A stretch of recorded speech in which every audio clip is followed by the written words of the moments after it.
દશામાના તહેવારને ગણતરીનો સમય બાકી રહેતા તિલકવાડા પંથકમાં રંગબેરંગી દશામાની મૂર્તિઓનું આગમન થયું છે। પ્રાપ્ત વિગત અનુસાર દિવાસાના દિવસ એટલે કે આગામી તારીખ 4 ઓગસ્ટથી દશામાના તહેવારની શરૂઆત થશે।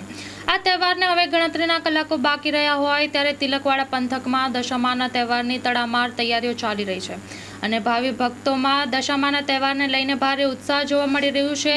તો તિલકવાડા સહિત તાલુકાના વિવિધ વિસ્તારોમાં રંગબેરંગી દશામાની મૂર્તિઓનું આગમન થતાં ભાવિ ભક્તોમાં અનેરો ઉત્સાહ જોવા મળી રહ્યો છે। Story report by Wasim Memon.